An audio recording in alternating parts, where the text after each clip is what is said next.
The critical patriot देखने वाले सब दोस्तों को खुशामदीद। आज ऑस्ट्रेलिया के शहर मेलबर्न से मेरे साथ शरीक गुफ्तगू हैं आयुष्मान मलिक। आयुष 21 साला नौजवान हैं। ये वहाँ पढ़ रहे हैं एक यूनिवर्सिटी में और इनके सब्जेक्ट्स हैं पॉलिटिकल साइंस और साइकोलॉजी। ये क्लिनिकल साइकोलॉजिस्ट बनना चाह रहे हैं और इनका पैदाइश इनकी जो है वो मुंबई की है, लेकिन इनके दादा का ताल्लुक मुजफ्फरनगर ज़िले से है। आयुष्मान जी, कैसा लगा आपको मेरा चैनल और कैसे डिस्कवर किया आपने इसको? सर, फर्स्ट ऑफ ऑल बहुत बहुत शुक्रिया मुझे इनवाइट करने के लिए। आपसे रूबरू होके बहुत अच्छा लग रहा है। मैंने पहली दफ़ा आपका चैनल तब देखा because I wanted to understand Pakistan a little better. आपके शो पे एक दफ़ा डॉक्टर परवेज़ हुदबॉय आए थे and he was speaking about जो पाकिस्तानी एजुकेशन सिस्टम है, उसमें क्या-क्या फ़ॉल्ट लाइन्स हैं। तो तो उससे थोड़ा-सा मैं इंस्पायर होके या मुझे आपकी जो वे ऑफ मतलब जैसे आप क्वेश्चन कर रहे थे, जैसे जिन तरह के आप सवालात पूछ रहे थे, तो मुझे ऐसा लगा कि आप थोड़े तरक्की पसंद किस्म के पाकिस्तानी हैं एंड आपके राय बहुत ही लिबरल किस्म के हैं and that's why I started following you to begin with. तो वहां पे आपका कोई पाकिस्तानी स्टूडेंट्स के साथ इंटरेक्शन हुआ, वो कैसा लगा आपको? जी, मेरा काफ़ी दफ़ा पाकिस्तानी स्टूडेंट से राब्ता हुआ है क्योंकि मैं यूनिवर्सिटी ऑफ मेलबर्न का स्टूडेंट हूँ। तो हम्म, यहाँ पर प्रॉब्लम ये है कि मैंने ज़्यादा पाकिस्तानी स्टूडेंट से बात नहीं करी है। हम्म, जो ज़्यादातर पाकिस्तानी स्टूडेंट्स हैं भी वो जो ज़्यादा छोटी सेकेंडरी यूनिवर्सिटीज़ हैं मेलबर्न की वहाँ पर पढ़ते हैं एंड मेरा ज़्यादातर उनका राब्ता बाहर हुआ है यूनिवर्सिटीज़ से। तो अ, जब मैंने उनसे पहली दफ़ा गुफ्तगू करी तो हम्म, उनकी उनकी जो आइडिया थी या जो उनका नज़रिया था इंडिया को लेके वो हम्म, बड़ा ही लिमिटेड था and that's how I started feeling क्योंकि हमें बचपन से यही बताया गया कि हम एक लोग थे और हम तक़सीम होके अलग हुए थे 47 में। हम्म, जो लेकिन उनको अपने इतिहास के बारे में ज़्यादा अच्छे से पता नहीं था, उनको ज़्यादा इल्म नहीं थी इस बारे में and that's how I started digging more into this thing but वरना क्योंकि हम एक ही किस्म के लोग हैं, हमारी एक ही ज़बान है। मैंने बहुत सारे ऐसे पाकिस्तानी और इंडियंस देखे हैं जो एक रूम शेयर करते हैं, एक घर शेयर करते हैं एंड हम बहुत अच्छे से रहते हैं if there are no conflicts of course. Hmm. तो आप इंडिया पाकिस्तान रिलेशंस को कैसे देखते हैं? हुँ, हुँ। क्या एंटी पाकिस्तान सेंटीमेंट है इंडिया में पाया जाता है, और पर्सनली आप क्या फील करते हैं इस बारे में? So, what I have seen is that जो थोड़ा नॉर्दर्न पार्ट है इंडिया का, वहाँ पर जो एंटी पाकिस्तानी सेंटिमेंट्स है वो ज़्यादा स्ट्रॉन्ग है towards hmm, Delhi and all of that. अगर आप वहाँ के लोगों से पूछेंगे, तो उधर के लोग थोड़े से यू नो एंटी पाकिस्तानी दिख नज़र आते हैं, बट उनका ये मतलब उस वजह से नहीं जिस वजह से आप सोच रहे होंगे। उनका हम्म, वजह मज़हब नहीं होता, उनका वजह ये होता है कि काफ़ी सारे वहाँ के लोग एक्स्ट्रा पैट्रियोटिक किस्म के होते हैं एंड हम्म, दे फील कि हमारे जो फौजी भाई है या जो बॉर्डर पे खड़े हैं, वो शहीद कर दिए जाते हैं रोज़। तो उनका इस किस्म का नज़रिया है उनको लेके मतलब पाकिस्तानियों को लेके। बट जैसे ही आप सदर्न साइड में जाएँगे क्योंकि लोगों को ज़्यादा यहाँ पर ये इतना इल्म नहीं है, तो हम पाकिस्तानियों को हमेशा मतलब एक अच्छी लाइट से ही देखते हैं। ज़्यादातर बहुत ही एक ब्रदरहुड वाली हम्म, फीलिंग आती है। काफ़ी सारे ऐसे स्टोर्स हैं या फिर काफ़ी सारी ऐसी कम्युनिटीज़ है जो पाकिस्तान से आई थी तक़सीम जब हमारा मुल्क हुआ था and they are living a very prosperous life in Mumbai. बहुत सारी ऐसी जगहें हैं जो यहाँ के जो इमिग्रेंट्स थे जैसे सिंधी हिंदूज़ जो भाग के आए थे तक़सीम के दौरान, उन्होंने उल्लासनगर में अपना एक एरिया फ़ॉर्म किया हुआ है जो सिंधी हिंदूज़ हैं। बहुत सारे चेंबूर नामक एक जगह पे रहते हैं और कोलीवाड़ा नाम का एक जगह है, वहाँ पर बहुत सारे पंजाबी हिंदूज़ रहते हैं जो सदर्न पार्ट से आया है, जो भावलपुर मुल्तान साइड है वहाँ का। तो आई थिंक एक जनरल सेंटिमेंट तो पॉजिटिव ही है। I do not think it's negative at all. Hmm. And अगर अगर हमारे कंप्लेंट्स है भी, तो वो again it's because of the conflict that we both are suffering from. अच्छा, आपकी उर्दू काफी अच्छी है, इसकी क्या वजह है?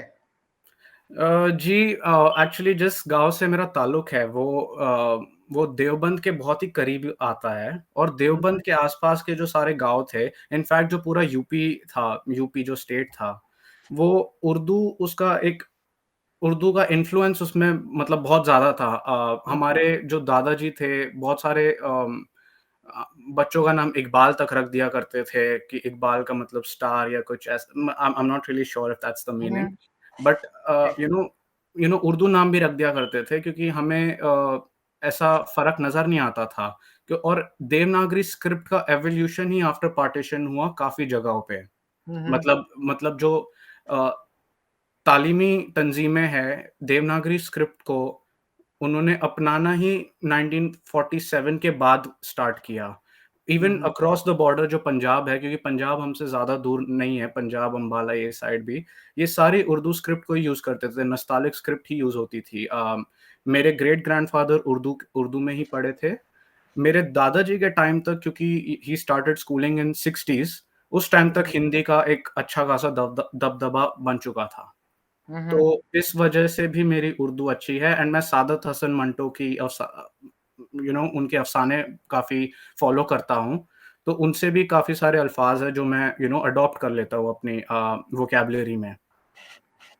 अच्छा, मेलबर्न के बारे में कहा जाता है कि ये दुनिया का सबसे अच्छा शहर है। हुँ, हुँ। तो इसको आप कैसे कंपेयर करते हैं मुंबई से या इंडिया के जो बाकी शहर हैं उनसे?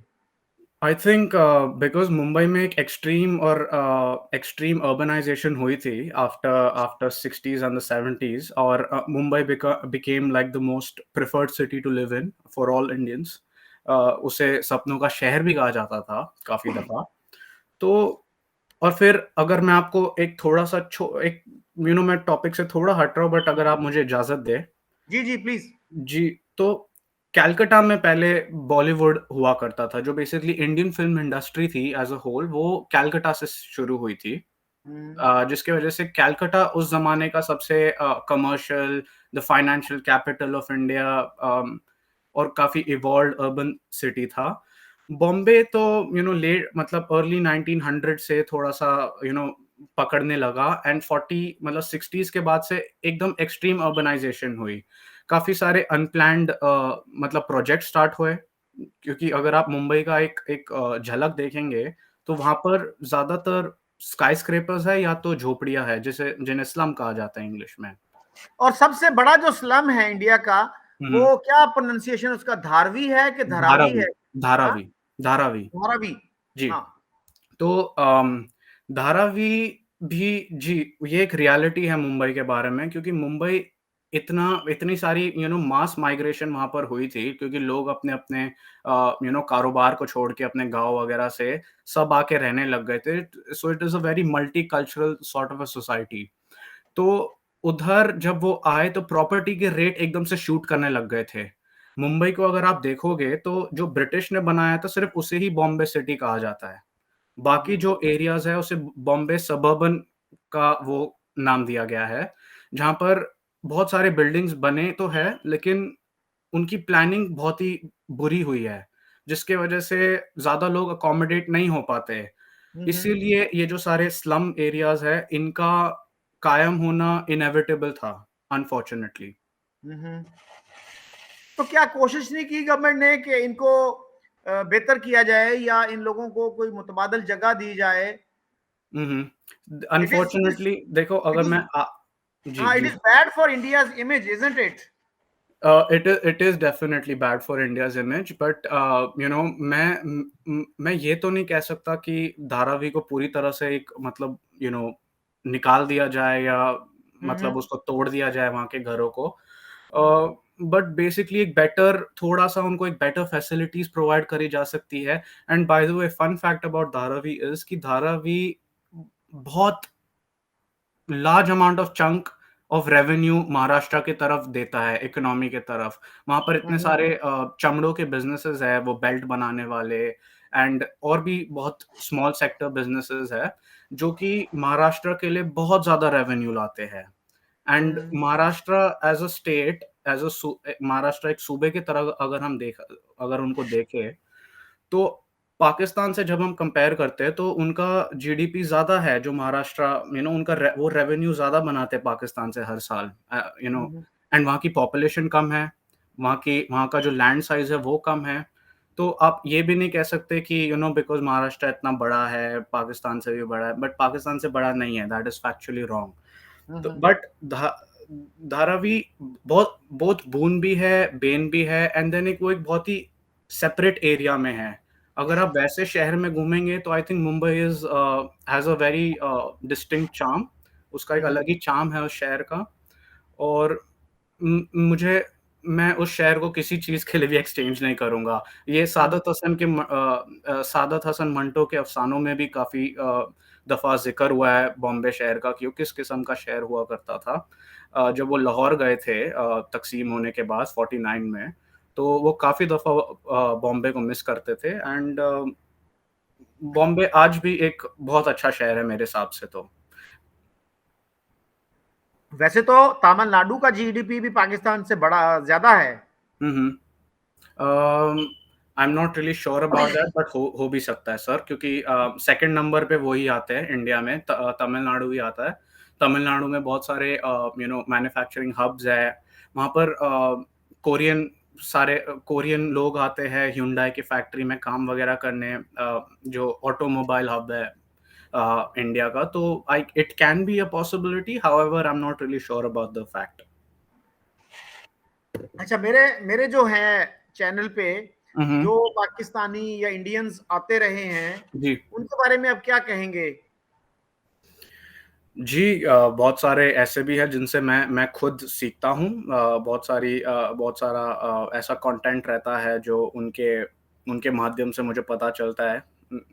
और मैं आपका चैनल इसीलिए ही फ़ॉलो करता हूँ क्योंकि काफ़ी सारे ऐसे लोग आते हैं who are well learned in their particular subject and उनसे सीख के मैं थोड़ा-सा खुद की रिसर्च भी स्टार्ट करता हूँ सेम मौज़ू पे, हम्म, ताकि मुझे एक पूरा एक एडिक्वेट नॉलेज हो उस पर्टिकुलर सब्जेक्ट की। तो आई थिंक बहुत सारे नॉलेजेबल होते हैं और कुछ ऐसे भी होते हैं जिनसे मुझे लगता है कि ये क्या बोल रहे हैं।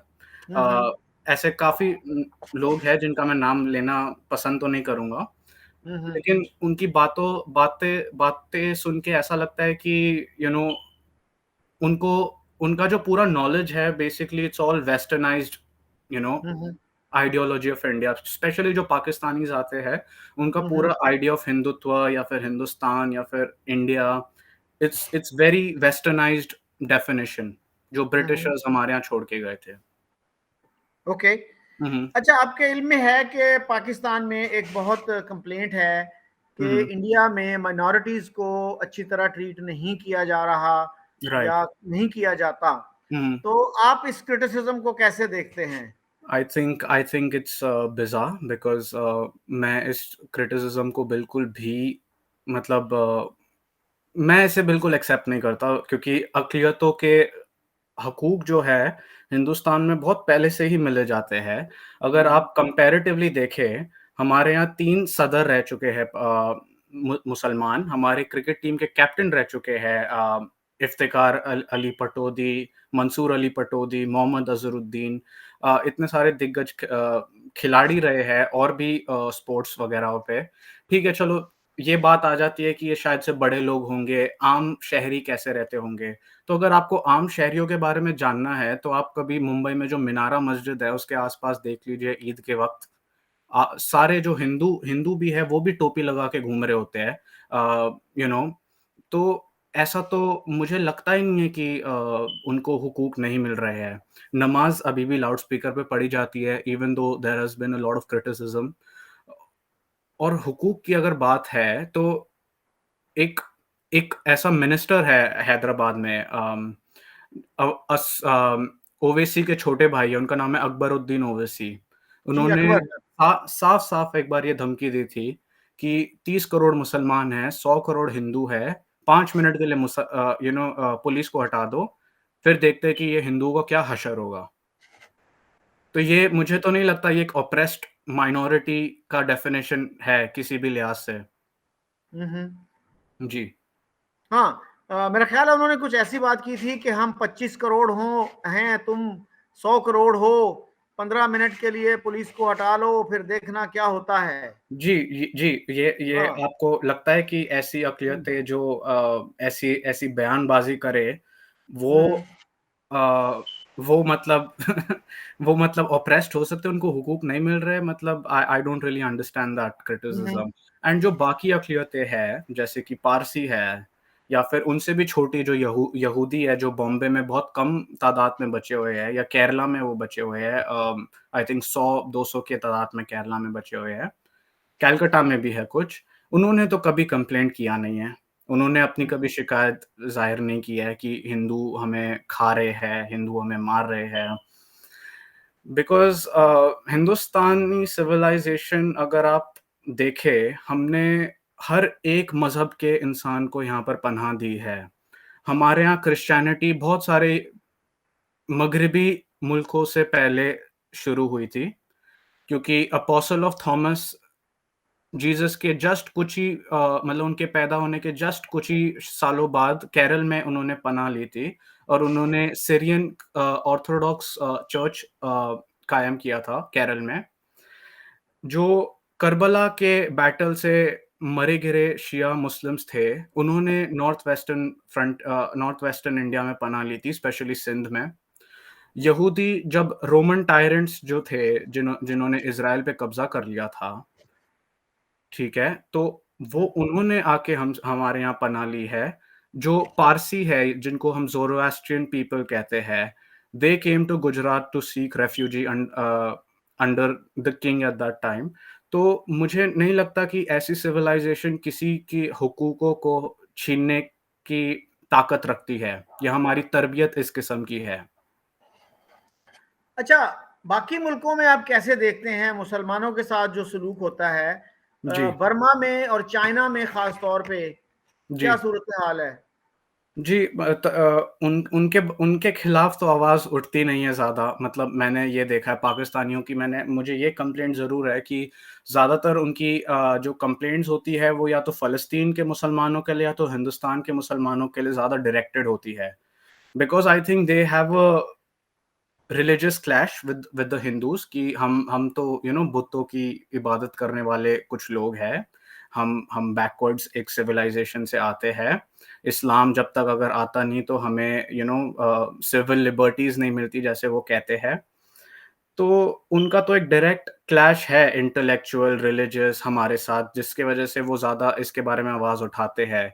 और ये रही बात फ़लस्तीन की, क्योंकि फ़लस्तीन और इज़राइल का मसला एक ब्रिटिश मैंडेट की वजह से शुरू हुआ था और यहूदियों के बारे में आई am not really sure how it is but क्योंकि कुछ मौलाना ऐसे हैं जो कोट करते हैं किसी रिलिजियस बुक से, वेदर इट्स अ हदीस और a Quran, I am not really sure कि यहूदी हमारे दुश्मन हैं, उनको मार देना चाहिए या ये वो। तो यहूदी और हिंदू नफ़रत के वजह से ही मुझे ऐसा लगता है कि वो ज़्यादा हमारे ऊपर आवाज़ उठाते हैं, वरना अगर आप बर्मा में एक ये जो मुस्लिम्स हैं सारे बर्मीज़ मुस्लिम, उनको पूरी तरह से डिस्प्लेस कर दिया गया अपने कंट्री से। बुद्धिस्ट जो जो कभी हथियार उठाने वाले एक मतलब लोग हैं, उन लोगों ने उनको दौड़ा-दौड़ा के मारा है वहाँ पर। लेकिन वहाँ वहाँ उसके बारे में तो कभी आवाज़ मैंने सुनी नहीं है, क्योंकि चाइना आपको टेक्निकली एक इतनी ज़्यादा फाइनेंशियल सपोर्ट देता है, आपको मतलब आपके जो नेशनल इंटरेस्ट है उसको इंटरनेशनल चार्टर ऑर्गनाइज़ेशन जैसे कि यूएन में हमेशा डिफेंड करता है। You have got a good relation with China. तो I think that is why you do not really wish to talk about them, or I'm talking about the general Pakistanis over here. अच्छा, ये बताइएगा कि India की जो young generation है या जी, younger generation कह लीजिए जी। और अर्बन सेंटर्स में जो रहते हैं, हुँ, हुँ। वो क्या फ़ील करते हैं? हिंदू कल्चर के हवाले से, वेस्टर्न कल्चर के हवाले से, या वेस्टर्नाइजेशन की क्या पोजीशन है? जी। जो लोग ये अपने असल हिस्ट्री से वाकिफ़ हैं, उनको अपने हिंदू आइडेंटिटी से बहुत फ़ख्र है, हिंदू होने पे उनको बहुत फ़ख्र है।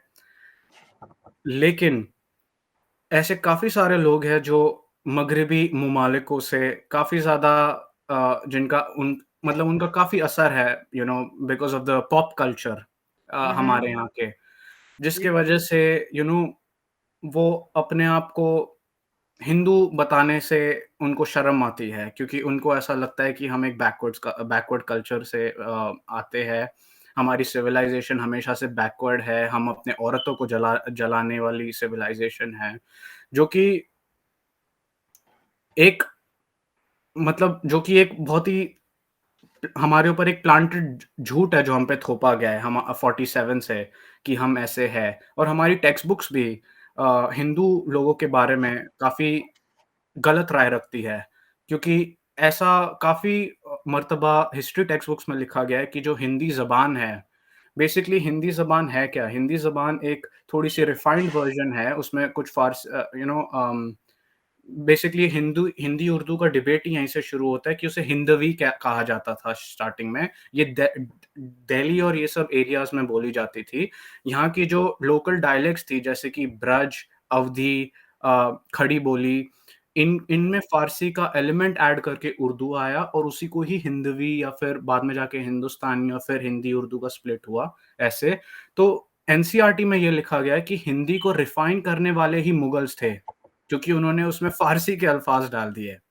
हम्म। तो ये मुझे सरासर गलत लगता है, and the people of India should realise their potential, और इसी को ही मैं एक एक ऐसी मानसिकता या ऐसी ज़हनियत कहता हूँ जो हमें गुलाम एक आज भी एक गुलाम के उससे ही दे मतलब हमें हम आज भी गुलामी है, क्योंकि हम अपने जब आप अपने कल्चर को गाली देते हो when you go to the western countries, जब आपको ये सब चीज़ें बोल के मज़ा आता है, क्योंकि ऐसे काफ़ी सारे कॉमेडियंस हैं जो हमारे रिचुअल्स का मज़ाक उड़ाते हैं विदाउट रियली अंडरस्टैंडिंग कि ये है क्या?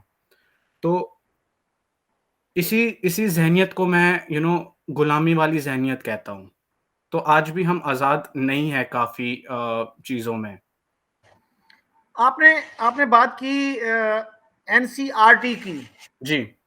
तो what does that stand for? Because Pakistanis may not understand this term. So NCERT are regulated body जो टेक्स्ट बुक्स बनाती है, एक सेंट्रल गवर्नमेंट की वो है, एंड एनसीईआरटी की फुल फॉर्म है national council of educational research and training, ऐसा ही कुछ।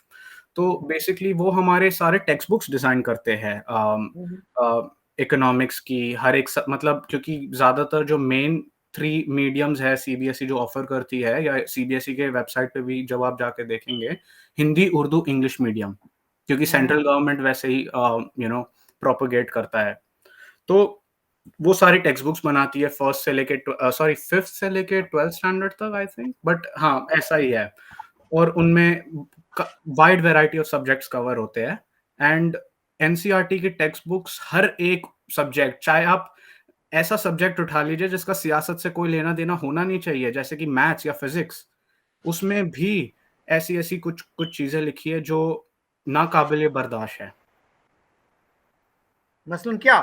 मसलन अम, जैसे वो ज़्यादातर रेफ़र करते हैं कि जैसे वेस्टर्न ममालिकों में या मगरिबी ममालिकों में जब साइंस या मैथ्स पढ़ाई जाती है, तो उनका ज़्यादातर हिस्टोरिकल रेफ़रेंस आता है ग्रीक लोगों से, कि ग्रीक लोगों ने शुरुआती दिनों में ये किया था। जैसे आप न्यूटन्स लॉ ऑफ मोशन की बात करें, तो एरिस्टोटल्स फैलेसी नाम का एक टॉपिक दिया गया है, वो भी हर हर फिज़िक्स टेक्स्ट बुक में दिया गया है, और वो ही एनसीईआरटी में भी दिया गया है। लेकिन जब हम ऐसे लोगों की जब हिंदुस्तानियों की बात होती है कि हिंदुस्तानी मैथमेटिशियंस ने क्या किया है, भास्कराचार्य का कोई नाम नहीं है, आर्यभट्टा का कोई नाम नहीं है, शंकराचार्य का कोई नाम नहीं है, बायोलॉजी की टेक्स्ट बुक्स में चरक का नाम नहीं है, सॉरी सुश्रुत का नाम, सुश्रुत और चरक 2 अलग-अलग थे, बट हाँ, इनके नाम नहीं है। तो आपका पूरा एक एक मतलब पढ़ाने का तरीका ही वेस्टर्न हो गया ना। आप अपने ज़हन में यही बच्चों के ज़हन में यही डाल रहे हो कि हम तो कुछ थे ही नहीं। ये जो बाहर से आए थे, जिन्होंने हमारे ऊपर हुकूमत करी है हुँ, जो अंग्रेज़ थे, इससे पहले मुगल थे, इन्होंने आपको सिविलाइज़ कर लिया, वरना तो आप तो घ घास पहनने वाली सिविलाइज़ेशन थी। हुँ, हुँ। अच्छा, आपने ममालिक जो है ना, ममालिकों कहा ना, जैसे मुल्क की जो जमा है ना, हुँ, वो ममालिक है, ओके। आपकी उर्दू अच्छी है, लेकिन यहाँ पे थोड़ा-सा आप वो कर गए, या मुल्कों में कह सकते हैं आप, मुख्तलिफ मुल्कों में। जी, जी, जी, जी, जी। थैंक यू फॉर हाँ, करेक्टिंग मी, माज़रत तो ये चाहता हूँ। बताइएगा कि क्या हुँ, आपकी जो टेक्स्ट बुक्स हैं, हुँ, एनसीईआरटी वाले जो टेक्स्ट बुक्स बनाते हैं, हुँ, हुँ। उनमें कोई एंटी मुस्लिम बायस नहीं पाया जाता? बिल्कुल भी नहीं सर, बिल्कुल भी नहीं। मतलब हुँ, एक एक ऐसा अल्फ़ाज़ उठा के देख लीजिए, मतलब मुझे हुँ, बता देना, मैं किसी को कैश प्राइज़ दे दूँगा। आपके हुँ, आपके चैनल पे जब लोग कमेंट करने आएँगे, जब ये वीडियो अपलोड होगा, हुँ, तो मैं उसे कैश प्राइज़ देने को तैयार हूँ कि ये एंटी मुस्लिम लिखा गया है। ऐसा हुँ, कहीं पर भी कोई रेफ़रेंस नहीं है। इनफैक्ट मोस्ट ऑफ द जो यू नो ऐसे मूवमेंट्स उठे थे, जैसे खिलाफत मूवमेंट, जिससे हमारा कोई लेना-देना नहीं है, हुँ, उस तक का रेफ़रेंस है। और ऐसे हमारे काफ़ी सारे फ्रीडम फाइटर्स हैं जिनका नाम तक नहीं है। हुँ, और मुझे ये भी याद है कि भगत सिंह नामक एक इनकलाबी हुआ करता था, वो लाहौर में ही उसकी तालीम हुई थी, डीएवी कॉलेज में। अ, उसके उसके बारे में भी दिल्ली यूनिवर्सिटी तक में उसको एक दहशतगर्द की तरह एड्रेस किया गया है। जिसने हम ए जो एक 23 साल का लड़का था, मेरे से 2 साल बड़ा खाली, हुँ, हुँ, वो हमारे आज़ादी के लिए सूली पे लटक गया और उसको एक दहशतगर्द की तरह एड्रेस किया गया है, एक दिल्ली यूनिवर्सिटी की उसमें। एंड ये हर एक सेंट्रल यूनिवर्सिटीज़ का हाल है। हुँ, हुँ, क्योंकि जो जो तालीमी निज़ाम हम पढ़ते हैं, वो सारे ब्रिटिश हिस्टोरियंस के उसमें ही, मतलब उनके ही सुपरविजन्स में लिखे गए थे सारी चीज़ें। हुँ, हुँ, एंड इनके पास कोई एम्पिरिकल डेटा नहीं है इस ये सब चीज़ों को बैक करने का। ऐसे काफ़ी सारे लोग हैं जो जिन्होंने एनसीईआरटी को खत लिखे हैं इसके इसके बारे में कि आपने इन लाइनों में, इन चीज़ों में ये जो लिखा है, ये गलत लिखा है, हुँ, हुँ, और उनका आज तक कोई जवाब नहीं आया है। एंड मेरी बीजेपी से भी यही शिकायत है कि उन्होंने, अगर वो इंडिजिनस कल्चर को इतना वो करना चाहते हैं, अगर वो हिंदुत्व के इतने बड़े एडवोकेट हैं, जो जो सो कॉल्ड बीजेपी है, लेकिन उन्होंने कुछ ऐसे कदम उठाए नहीं है, जिसकी वजह से हमारी जो ये ज़हनियत है, ये बदले। हुँ, हुँ। अच्छा, पिछले दिनों ये खबर आई थी कि एक खातून है आपके यहाँ, उन्होंने लेटर लिखा मोदी जी को, और जी, ये कहा कि अलीगढ़ मुस्लिम यूनिवर्सिटी में मौलाना मौदूदी को पढ़ाया जा रहा है, सैयद कुतुब को पढ़ाया जा रहा है। जी, तो उन्होंने फिर यूनिवर्सिटी वालों ने वो सिलेबस से रिमूव कर दिया। जी। तो इसको कैसे देखते हैं आप? जी, वहाँ पर तो जिन्ना साहब का भी पोर्ट्रेट रखा हुआ है। वो निकाल नहीं मोहम्मद दिया था? नहीं, आज हाँ, तक है। और मोहम्मद अली जिन्ना जो मेरे ही शहर के एक वो थे, शहरी थे। हुँ, यहीं पर, क्योंकि बॉम्बे में ही वो बैरिस्टर थे ना, यहीं पर ही वो प्रैक्टिस हुँ, करते थे। जी, उन्होंने मुल्क से गद्दारी करी, मैं बड़े माज़रत के साथ कहना चाहूँगा, बट क्योंकि हुँ, उन्होंने हिंदुस्तान के साथ गद्दारी की थी, मुस्लिम लीग को जॉइन करके। उन्होंने हिंदुस्तान का बँटवारा किया था। ऐसा बंदा जिसने हिंदुस्तान को 2-3 हिस्सों में काट के रख दिया, उसका पोर्ट्रेट आज भी अलीगढ़ मुस्लिम यूनिवर्सिटी में पाया जाता है। अगर अमेरिका में कल कैलिफ़ोर्निया एक अलग वो बन जाए मुल्क, या कुछ सदर्न स्टेट्स एक अलग मुल्क बन जाए, किसी इंसान की वजह से, उस इंसान को एक एक दुश्मन की तरह देखा जाएगा ऑब्वियसली। बट आज भी हिंदुस्तान में कुछ ऐसी कुछ ऐसे नेक्सस है, जो जिन्ना को या फिर अल्लामा इकबाल को, ठीक है, मैं ये मानता हूँ कि अल्लामा इकबाल ने सारे जहाँ से अच्छा लिखा था, बट उन्होंने उसकी बाद की जो पोएम्स है, जो उन्होंने मुस्लिम लीग जॉइन करने के बाद लिखी थी, वो कभी डिस्कस नहीं करी जाती हमारे टेक्स्ट बुक्स में। क्योंकि अच्छा, हुँ, आपने जिन्ना साहब के खिलाफ जो कुछ कहा, तो हुँ, बहुत सारे लोग ये कहेंगे कि जी उन्होंने तो एक सेल्फ डिटर्मिनेशन का जो राइट है, जी। वो यूज़ किया।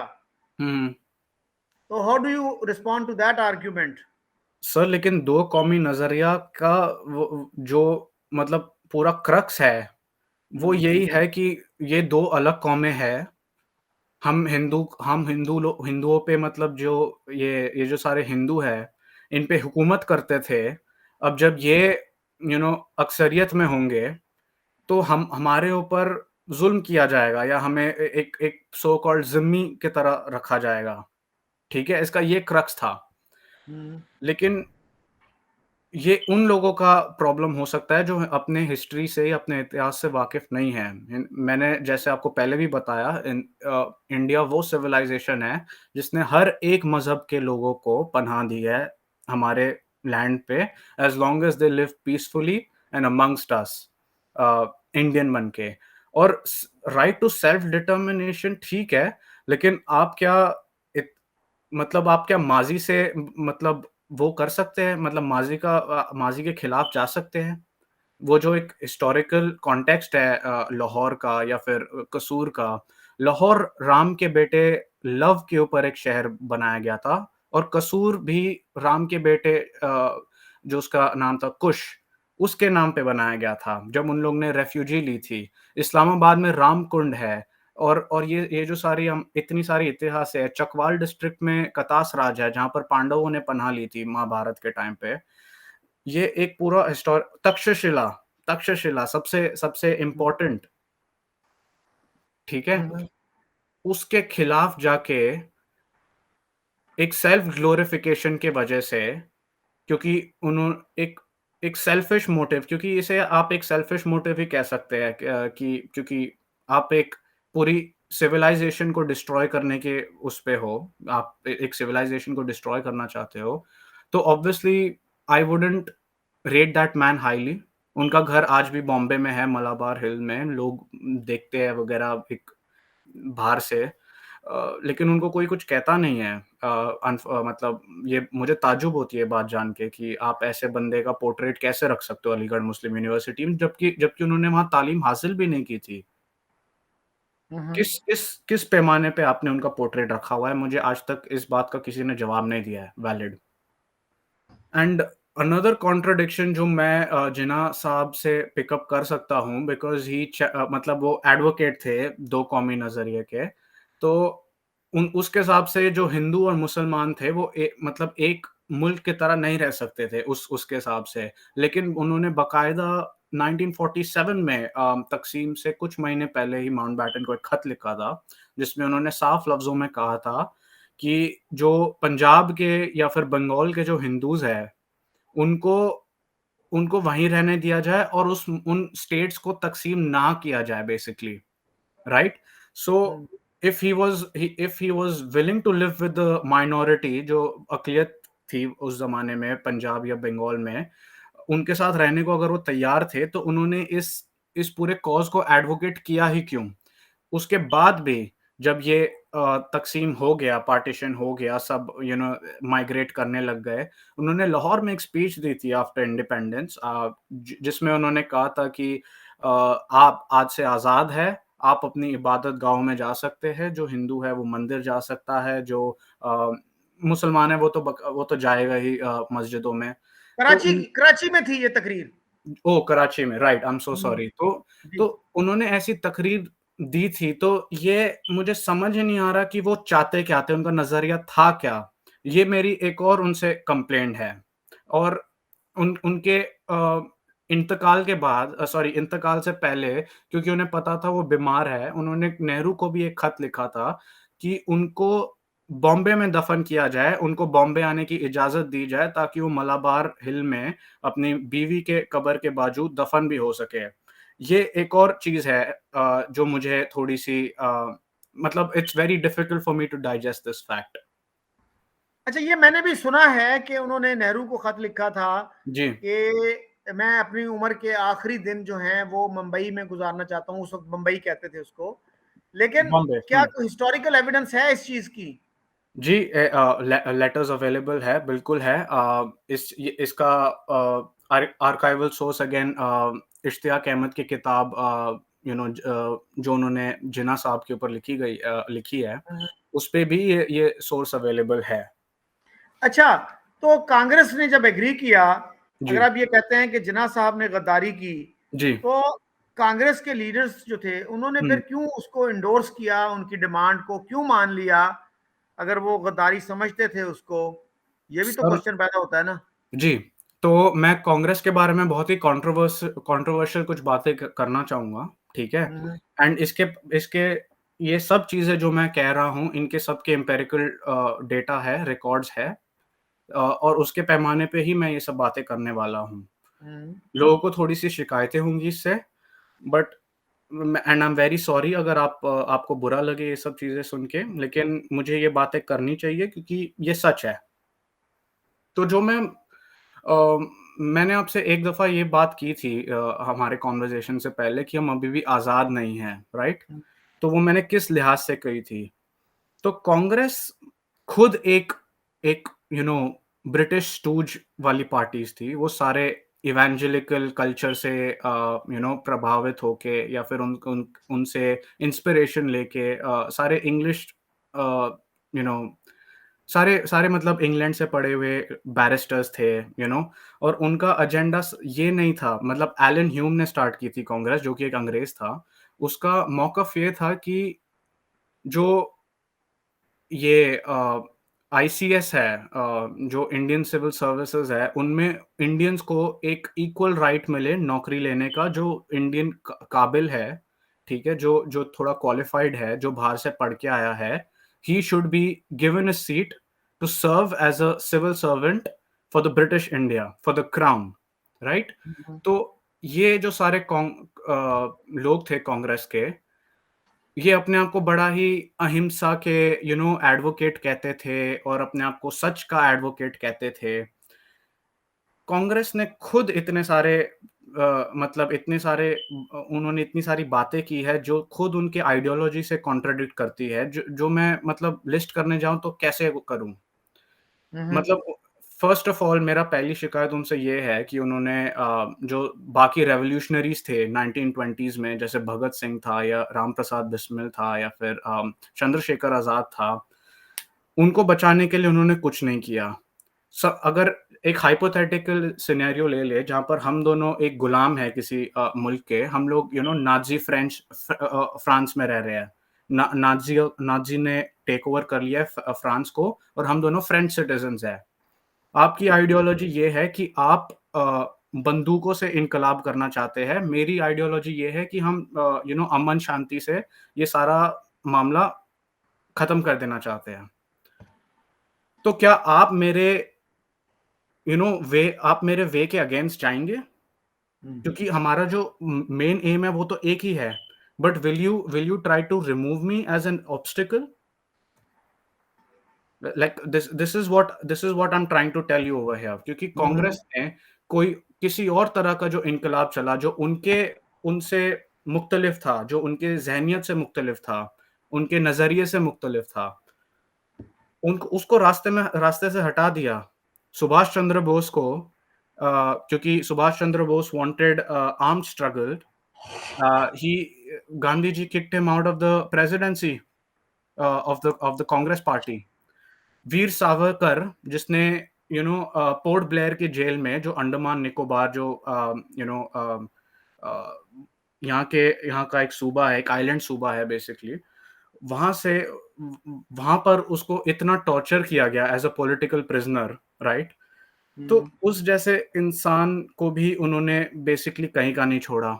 आज प्रेज़ेंट डे इंडिया में सावरकर को एक एक बिगेटेड माइंडेड, एक नाज़ी वाला फॉलोअर की तरह देखा जाता है। तो इनके आइडियोलॉजी से जो भी थोड़ा-सा मतलब उनके बेसिकली उनके आइडियोलॉजी को फॉलो नहीं करता था, ये सबको निकाल देते थे अपने वे से। उसके बाद भी जो हमें बताया जाता है कि हमें 47 में फ्रीडम मिल गई थी। कैसे मिली थी सर? क्योंकि हमें तो डोमिनियन हम्म, स्टेटस मिला था। इंडिया का हम लोग का जो हेड ऑफ स्टेट था 47 में, 1950s तक in fact, that was king George. ये हमें क्यों हम्म, नहीं बताया गया कि हमें हमें आज़ादी 50 तक में भी नहीं मिली थी। हमें हमें ये क्यों नहीं बताया जाता कि जब हमने झंडा फहराया था पहली दफ़ा हिंदुस्तान का, जो तिरंगा है हमारा, उसमें उसको फहराते हुए हमने किंग जॉर्ज को वो दिया था, बेसिकली एक बेसिकली ट्रिब्यूट दिया था। ये हमें क्यों नहीं बताया जाता कि हमारे जो चीफ ऑफ आर्मी स्टाफ थे 49 तक एक अंग्रेज था, 55 जो नेवी का जो ये एडमिरल था हमारे यहाँ, जो नेवी का चीफ होता है, वो 55 तक एक ब्रिटिश था, और 58 तक एयरफोर्स का चीफ एक एक ब्रिटिश था। Subroto Mukherjee was the first air chief, first indigenous air chief of India. तो ये हमें बातें क्यों नहीं बताई जाती सर? इंडिया तो रिपब्लिक बन गया था 26 जनवरी 1950 को। जी। उसके बाद तो डोमिनियन नहीं था। उसके बाद नहीं था, लेकिन हम 55 और 58 तक अंग्रेज को अकोमोडेट करके रखे थे ना सर। आज के जमाने में मतलब किसी इंडियन टीम में या फिर किसी और ऐसे दफ्तर में जो कि हुकूमत से उनका लेना देना है, स्टेट गवर्नमेंट्स बेसिकली जो सरकारी दफ्तर है, वहां पर अगर कोई ब्रिटिश सिटीजन आ जाए, चाहे वो मुंशी की जॉब में अप्लाई करे, मतलब जो क्लरिकल जॉब्स होती है उनमें ही अप्लाई कर ले, तब भी इतना बड़ा वो खड़ा हो जाता है। ठीक है। तो आप समझते हैं क्या क्या समझते हैं कि हिंदू महासभा या आरएसएस जो थे वो बेहतर थे कांग्रेस से, मुस्लिम लीग से, इन पार्टियों से? सर, हिंदू महासभा का ये मौकफ था नहीं कि हम मुसलमानों को पूरी तरह से इरेडिकेट करना चाहते हैं, राइट? उनका मौकफ ये था कि ये जो हमारे साथ ये छोड़ के जा रहे हैं, जिस किस्म की ये आइडियोलॉजी छोड़ के जा रहे हैं, उसके खिलाफ थे वो लोग बेसिकली। एंड एक उनका ये भी था कि जो सारा सब कॉन्टिनेंट है उनका एक कॉमन कल्चर है, we are all same people, we share the same common, मतलब we share the common history. तो उसके बेसिस पे वो एक मुल्क को डिजाइन करना चाहते थे स्क्रैच से। बट मैं हिंदू महासभा की भी बात नहीं कर रहा। Let's talk about Subhash Chandra Bose. Subhash Chandra Bose को कंप्लीट इंडिपेंडेंस चाहिए थी। कंप्लीट इंडिपेंडेंस का मतलब कि जो हमारे तालीमी निज़ाम है या फिर जो हमारे सरकारी दफ्तर है उनके मुताबिक नहीं चलेंगे। मतलब जो इंडियन सिविल सर्विस का पूरा वो आइडिया वो स्क्रैप करना चाहते थे। ही डिड नॉट वांट कि मतलब वो ये चाहते थे कि ब्रिटिश का किसी भी लिहाज से इन्वॉल्वमेंट ना हो, चाहे वो हमारी एजुकेशन हो, चाहे वो हमारा रिलीजियस हो, रिलीजियस आइडेंटिटी हो या कुछ भी हो, वो बिल्कुल भी ये नहीं चाहते थे। लेकिन गांधी ने पहली बार ये डोमिनियन स्टेटस का वर्ड कॉइन किया था 24 में। ठीक है। लेकिन उसके बाद 40s में जाके भी, क्योंकि हमारा वर्ल्ड वॉर स्टार्ट हो गया था, गांधी जो ऐसा बंदा जो अहिंसा का वो था, इबादत करने वाला पुजारी, वो हिंदुस्तानियों को, अपने फेलो इंडियंस को जाके बोल रहा है कि आप ब्रिटिशर्स के लिए लड़े वर्ल्ड वॉर में जाके, आप बंदूक उठाए। उसने खुद किंग जॉर्ज को एक खत लिखा था कि इंडियंस को भी रिक्रूट करें, हम अपनी सर्विस देना चाहते हैं आपको। ये बिल्कुल ही कॉन्ट्राडिक्टरी नहीं है, क्योंकि अगर उसकी शिकायत सुभाष चंद्र बोस से या भगत सिंह से ये है कि उन्होंने बम फोड़ा था असेंबली में, या फिर इन्होंने ये आईएनए खड़ी कर दी थी सुभाष चंद्र बोस से, तो ये खुद ब्रिटिशर्स का क्यों साथ दे रहे थे? And as a matter of fact, if I talk about Gandhi with you, Gandhi जब साउथ अफ्रीका में थे, वहां पर एक बोर वॉर हुई थी, जो कि डच कॉलोनियल्स और इंग्लिश कॉलोनियल्स के बीच में हुई थी, ताकि जो रिसोर्सेस का बंटवारा है वो दोनों में ना रहे, और एक एक स्ट्रॉन्ग यूनाइटेड वो हो बेसिकली। भला अगर ब्रिटिश जीते तो सारे रिसोर्सेस साउथ अफ्रीका का उन्हें मिल जाए। गांधी जी ने वहां पर भी एज अ सार्जेंट मेजर सर्व किया था, क्योंकि वो इतने फिट नहीं थे कि वो इन्फेंट्री रेजिमेंट में ज्वाइन कर सके, तो उन्हें एम्बुलेंस कॉर्प्स में डाला गया था, जो कि एक लॉजिस्टिक्स रेजिमेंट जो उस जमाने में होती थी साउथ अफ्रीका में, उसका एक सब ग्रुप है। तो ऐसा बंदा इतना कॉन्ट्राडिक्टरी कैसे हो सकता है? और अच्छा, सेकेंड वर्ल्ड वॉर का तो वो ये कह सकते हैं ना कि हिटलर जो था, Hitler was a threat to the whole humanity. किस तरह से वो यूरोप में कर रहा था तो जी, इनिशियली तो कांग्रेस ने ऑब्जेक्शन किया था उस पे कि भाई हमसे पूछे बगैर आपने इंडिया को उसमें झोंक दिया है, जी। बट देन दे रियलाइज्ड कि Hitler is a big threat to to humanity. Sir लेकिन एक बात बताएँ कि जब आपके उसने ठीक है, उसने जर्मनी में क्या किया था, उसने 6 लाख यहूदियों को शायद मार दिया था। 6 लाख या 60 lakh? 60 lakh sorry 60 lakh I I hmm, am sorry million million से कंफ्यूज़ हो गया, 6 मिलियन हम्म, बोलना चाहता था। तो 60 लाख यहूदियों को मार दिया था।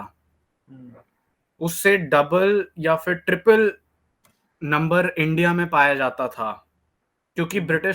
ब्रिटिश हुकूमत के इतने पुअर मैंडेट्स थे अबाउट द पब्लिक हेल्थ कि लोग कोलेरा से, मैन मेड फैमिन से, बंगाल में जो मैन मेड फैमिन हुआ था जो चर्चिल ने करवाया था जानबूझ के ताकि वो ग्रीस पे अपने रिसोर्सेज पहुंचा सके, जो सारे आटा, चावल जो भी ये फार्मर्स जो जिसकी खेती करते थे, पब्लिक हेल्थ का कोई निज़ाम नहीं था। मतलब वो सिर्फ वो कोई कॉशनरी स्टेप्स नहीं लेते थे उस ज़माने में। वो सिर्फ ऐसे स्टेप्स लेते थे कि चलो जब हो जाएगा, जब आउट एक एक एक पैंडेमिक सा हो जाएगा किसी रीजन में, तो वहाँ पर वो क्वारंटाइन करवा देंगे वहाँ पर। लेकिन उनको उसको कोई कॉशनरी स्टेप्स उन्होंने लिए नहीं थे, राइट? तो ये सब की वजह से एंड जो एक्स्ट्रा जुडिशियल किलिंग्स थी इंडियंस की, उसको कंबाइन करे, तो उसके 3 गुना हिंदुस्तानी हमारे यहाँ मरे थे। लाहौर फोर्ट में, आगरा फोर्ट में, लाल किले में इतने सारे हिंदुस्तानी मरे हैं। तो आपको क्या उन यहूदियों के बारे में सोचना चाहिए या फिर अपने खुद के मुल्क के बारे में सोचना चाहिए? एंड आई एम सॉरी मैं थोड़ा-सा ऐसा साउंड कर रहा हूँ, मतलब मैं बहुत ही I am very sorry for the people who have lost their lives over there. मैं ये बिल्कुल भी नहीं कहना चाह रहा कि इंसानी ज़िंदगी बिल्कुल भी मतलब इतनी सस्ती होती है। लेकिन मेरे कहने का मतलब सिर्फ़ यही है कि जब आपके खुद के मुल्क में जो आप पे हुक्मरान कर रहे हैं, वो खुद हमें मार रहे हैं, तो आप ये सब दुनिया भर में आप क्यों अपना वो लेके जाना चाहते हैं लाठी? जबकि आपके पास कुछ भी नहीं है करने को। अच्छा, आप मलिक साहब ये कह रहे हैं ना कि शशि थरूर के आप क्रिटिक है ना, आपने कहा। जी। तो शशि थरूर ने तो बहुत क्रिटिसाइज किया है हुँ, हुँ। ब्रिटिश रूल को। जी, ठीक है, चर्चिल को भी बहुत क्रिटिसाइज किया है। जी। तो फिर क्यों शशि थरूर को आप एडमायर नहीं करते? क्योंकि Shashi Tharoor does not account कि जो जो हमारी जो ज़हनियत है, जो हमारी गुलामी वाली ज़हनियत है, उसके खिलाफ उन्होंने कभी नहीं बोला है। उन्होंने कभी जो जो ये सारे लॉज़ छोड़ के गए हैं हमारे लिए, ये जो हमारे लिए तालीमी निज़ाम छोड़ के गए हैं, उसके बारे में उन्होंने कभी कंप्लेंट नहीं करी है। अगर वो ब्रिटिश के इतने खिलाफ थे, तो मैंने उनको कभी ये तो नहीं देखा कि ये पूछते हुए कि हमारे नेवी के चीफ या फिर एयर फ़ोर्स के चीफ 58 तक क्या कर रहे थे? हम्म, या फिर जो हमारे सीक्रेट क्लॉज़ थे इंडियन इंडिपेंडेंस के, हम्म, जिसमें क्लियरली लिखा गया है that this will be divided into 2 dominions and it will be headed by his majesty. उसके खिलाफ उन्होंने कभी नहीं बोला है। तो हम्म, उन it I think his opinion on India as मतलब and the whole thing about independence, I think वो बहुत ही फ्रैगमेंटेड है। एंड उन अगर वो सच में ऐसा फ़ील करते कि ब्रिटिशर्स ने चलो ठीक है उन्होंने हमारे यहाँ से पैसा लूट लिया और वो चले गए। बट उन्होंने कभी ये काउंटर करने की कोशिश नहीं करी कि इतनी सारी चीज़ें जिसके वो लोग कंट्रोल में थे, ठीक है? 58 तक। रादर मैं और भी चीज़ें आपको बता सकता हूँ।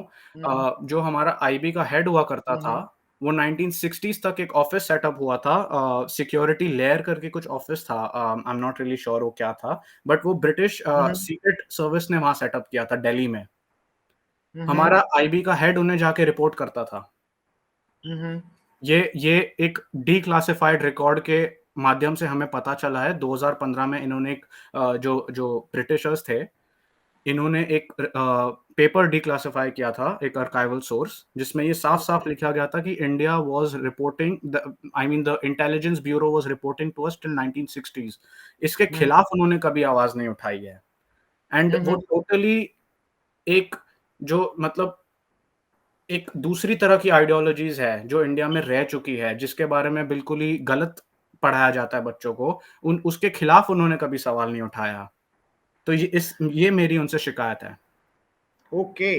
अच्छा जी, आखिर में ये बताइएगा जी, कि इंडिया की डेवलपमेंट को, उनके एजुकेशनल इंस्टीट्यूशंस को, खास तौर पे जो साइंस के सब्जेक्ट्स पढ़ाते हैं, जी, टेक्नोलॉजी के सब्जेक्ट्स पढ़ाते हैं, जी। उसमें कैसे देखते हैं आप दोनों मुल्कों को?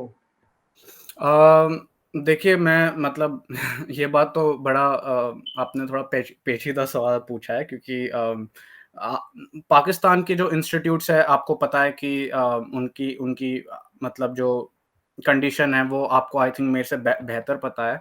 लेकिन आई थिंक पाकिस्तान में कायदे आजम यूनिवर्सिटी एक लौती यूनिवर्सिटी है जो क्यूएस वर्ल्ड रैंकिंग में आती भी है, टॉप हम्म, 500 के लिस्ट में। हम्म, शायद वो एक यूनिवर्सिटी है एंड वो सारे सब्जेक्ट्स के ऊपर नहीं, वो एक लिमिटेड सब्जेक्ट्स के लिए ही टॉप 500 में आती है। और र, रही बात इंडिया की, तो इंडिया में बहुत सारे मेजर इंस्टीट्यूशंस है जैसे आईआईटी, आईआईएम जो कि काफ़ी अच्छा कर रहे हैं in terms of you know उनका जो रेपुटेशन है विद इंटरनेशनल एम्प्लॉयर्स। काफ़ी सारे इन्वेस्टमेंट बैंक्स है, गोल्डमैन सैक्स, मॉर्गन स्टैनली जो डायरेक्टली हमारे कैंपस से हायर करती है, गूगल हायर करती है, माइक्रोसॉफ्ट हायर करती है और काफ़ी सारे आईआईटियंस है जो काफ़ी बहुत ही दिग्गज पोजीशंस में बैठे हुए हैं मगरबी मुल्कों में। तो आईआईटी उस उन मामलों में तो काफ़ी अच्छा है क्योंकि आईआईटी का जो सिलेक्शन वो है पूरा जो एक एक जैसे कैसे बच्चे सिलेक्ट होते हैं वो पूरा का पूरा एक एक बहुत ही रिगरस उससे आते हैं वो लोग, राइट? उम, पहले पहले 10 लाख कुछ बच्चे मेंस एग्ज़ाम लिखते हम्म, हैं और उनमें उनमें से जो टॉप 2 लाख जो होते हैं, उनको हम्म, चांस मिलता है जेईई एडवांस लिखने का और उनमें से कुछ 5,000 बच्चे फाइनली आईआईटी के सीट्स में अकोमोडेट होते हैं। तो इतना टफ और रिगरस कॉम्पिटिशन के बाद ऑब्वियसली वो बच्चा मेहनती रहेगा and he would be a very good student of physics, chemistry, maths. लेकिन शिकायत अगेन यहीं आ जाती है कि हमारी जो हुकूमत है वो ज़्यादा खर्चा कर नहीं रही है रिसर्च में। जो हम्म, कटिंग एज रिसर्च जो यहाँ की यूनिवर्सिटीज़ में होती है, उस तरह का हमें फैसिलिटीज़ दिया नहीं जाता है क्योंकि क्यूएस वर्ल्ड रैंकिंग का वो पैमाना ही उसी पे सेट होता है कि यूनिवर्सिटीज़ कितने रिसर्च पेपर सबमिट करती है, कितने फॉरेन फैकल्टी उनके यूनिवर्सिटी में आके पढ़ाते हैं। Student to sorry faculty to student ratio कैसा है उस यूनिवर्सिटी का, मतलब ये हम्म, सारी चीज़ें देखी जाती है। तो इंडिया वो सब चीज़ों में लैग कर रहा है। However IITs are not a bad institute अगर आपको एक जॉब चाहिए, जो कि ज़्यादातर आईआईटी वाले बच्चों को चाहिए। मतलब वो उसी कारण की वजह से जाते हैं कि मेरा 40 लाख का पैकेज लग जाए, मेरा 60 लाख का पैकेज लग जाए, मेरा 1 करोड़ का पैकेज लग जाए गूगल में। तो उस हिसाब से आईआईटी इज़ फाइन। अच्छा, मैंने कुछ अरसा पहले परवेज हुद भाई साहब का इंटरव्यू किया था, आपने भी वो जी, देखा है। जी, तो उसमें उन्होंने कहा था कि Tata institute of fundamental research, जी, उसका जो स्टैंडर्ड है वो आईआईटी से भी बेहतर है, जी, और उनका जो मेन कैंपस है वो तो मुंबई में है। क्या कहेंगे आप Tata institute of fundamental research के बारे में? जी, जी। अम, देखिए Tata institute of fundamental research एक मल्टी डिसिप्लिनरी इंस्टीट्यूशन नहीं है फर्स्ट ऑफ ऑल। उनके जो रिसर्च होते भी हैं तो उनके बहुत ही लिमिटेड मौज़ूओं पे होते हैं बेसिकली। जैसे कि फिज़िक्स हो गया, केमिस्ट्री हो गया, बेसिकली ज़्यादातर जो फिज़िकल साइंसेज़ होते हैं या मतलब बायोलॉजिकल साइंसेज़ होते हैं उनमें। हाउएवर उनसे भी यही शिकायत है कि उनकी भी क्यूएस वर्ल्ड रैंकिंग किसी आईआईटी से भी ज़्यादा नहीं है, जबकि वहाँ रिसर्च शायद ज़्यादा होती हो। परवेज़ हुडबॉय ने ये स्टेटमेंट यही देख के मारा होगा शायद कि वहाँ पर रिसर्च ज़्यादा होती है, उसपे एम्फेसिस ज़्यादा होता है रिसर्च पे। हम्म, लेकिन कटिंग एज टेक्नोलॉजी तो वहाँ पर भी प्रोवाइडेड नहीं है। एंड उनके जो आप सब्जेक्ट लिस्ट देखेंगे, आप किसी अगर आपके करीब कोई फिज़िक्स स्टूडेंट है अ, हम्म, या फिर कोई कोई और साइंस स्टूडेंट है, अगर हम आप हमारे सब्जेक्ट्स देखेंगे, जो जिस पे रिसर्च हो रही है hmm, Tata institute of fundamental fundamental research में, हम्म, वो बहुत ही लिमिटेड एंड आउटडेटेड सब्जेक्ट्स है। उन पे हम्म। कोई एवोल्यूशनरी ब्रेक थ्रू नहीं होने वाला जिसकी जो इंडिया अपने साइंटिस्ट से तवक्को रखता है, उस हिसाब से वहाँ पर रिसर्च नहीं हो रही है। अच्छा, आपका जो है स्पेस प्रोग्राम, राइट। वो तो काफी काफी एडवांस नहीं है, उसको कैसे देखते हैं आप? राइट, बिकॉज़ हमारे मतलब फ़ॉर्च्यूनेटली हमारे जो फाउंडिंग फादर्स थे इसरो के, स्पेशली विक्रम साराभाई सर, वो काफ़ी इन्फ्लुएंशियल इंसान थे। उन्होंने एक बहुत अच्छी फाउंडेशन रखी थी हमारे स्पेस प्रोग्राम के लिए। उन्होंने काफ़ी अच्छे-अच्छे दिग्गज रॉकेट साइंटिस्ट्स को हायर किया था, जो basically they were all aeronautical engineers, और काफ़ी सारों को अ, गवर्नमेंट वेस्टर्न कंट्रीज़ में स्पॉन्सर करती थी आइवी लीग यूनिवर्सिटीज़ में पढ़ने के लिए। और बे बे बेसिकली बिकॉज़ हमारा फाउंडेशन इतना अच्छा था, और हमारी जो एम्बिशंस थी वो बहुत बड़ी थी, इसरो को लेके एट लीस्ट, जो हमारा स्पेस प्रोग्राम है, जिसमें अब्दुल कलाम, डॉक्टर नंबी, जिनके ऊपर आजकल एक फ़िल्म बनी है रॉकेटरी करके, आर माधवन की काफ़ी अच्छी फ़िल्म है। बिकॉज़ ऑफ दैट इसरो एक उस मुकाम पे पहुँचा है जहाँ पर वो है अभी। सही। तो इसके साथ ही मैं आपसे और बाकी दोस्तों से इजाज़त चाहता हूँ। काफ़ी जी। आपने थॉट प्रोवोकिंग बातें की, हुँ, हुँ। तो फिर भी आपसे राब्ता रहेगा। खुदा हाफ़िज़। शुक्रिया।